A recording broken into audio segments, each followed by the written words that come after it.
Mesdames et messieurs, bonjour. C'est un vendredi décisif au Parlement, écrit La Nation, dans sa parution du jour. Et pour cause, informe d'IB Info, les députés vont procéder à l'examen de la proposition de loi portant révision de la loi fondamentale du Bénin. Le texte visant la relecture de la Constitution est donc de retour sur la table des députés, renchérit le potentiel. Selon les explications fournies par le journal, pour que la recevabilité du texte soit acquise, il faudra avoir 82 députés sur les 109, vu que le cumul des députés de la mouvance parlementaire donne un nombre de 81 députés.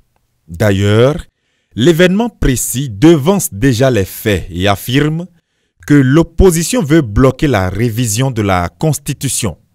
De sources bien informées, écrit le journal, on apprend que plusieurs réunions sont tenues depuis quelques jours jusqu'à ce mercredi 28 février 2024 sous la coordination du président Boni Aï afin de définir le mot d'ordre à suivre qui n'est rien d'autre que de faire échec à cette initiative. Car, conclut mon confrère, le président des démocrates fait de l'échec de la proposition de la révision constitutionnelle un défi personnel.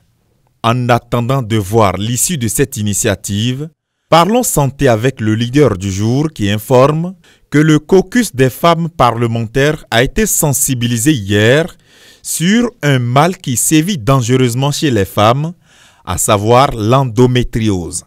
Le journal précise que ces femmes députées membres de la 9e législature ont bénéficié d'un atelier de sensibilisation sur cette maladie qui touche, selon les statistiques, une femme sur 10 dans le monde.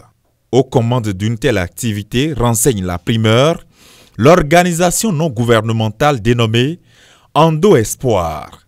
Dans son discours, précise mon confrère, la présidente de cette ONG, Innocentia Aladagbe, a mis l'accent sur les objectifs que visait ce séminaire. Je cite, « Notre ambition est de faire des membres du caucus des femmes des députés bien informés sur les caractéristiques, les symptômes et les conséquences de l'endométriose, sur la santé et le bien-être des femmes, de les sensibiliser sur les défis socio-économiques auxquels sont confrontées les femmes atteintes d'endométriose, notamment en termes d'accès aux soins de santé, de soutien social et de qualité de vie, et enfin de les encourager à prendre des mesures concrètes pour promouvoir la reconnaissance de l'endométriose en tant que problème de santé publique, améliorer l'accès aux soins et soutenir les initiatives de sensibilisation et de recherche sur cette maladie, tout en favorisant l'empathie envers les femmes. » Fin de citation. Sur un autre plan, le matinal informe qu'en ce qui concerne les infractions du code de la route, la répression démarre ce jour.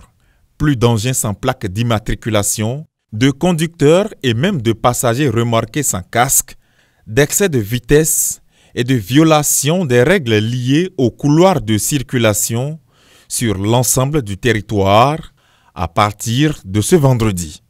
Fin de cette revue de presse. À bientôt.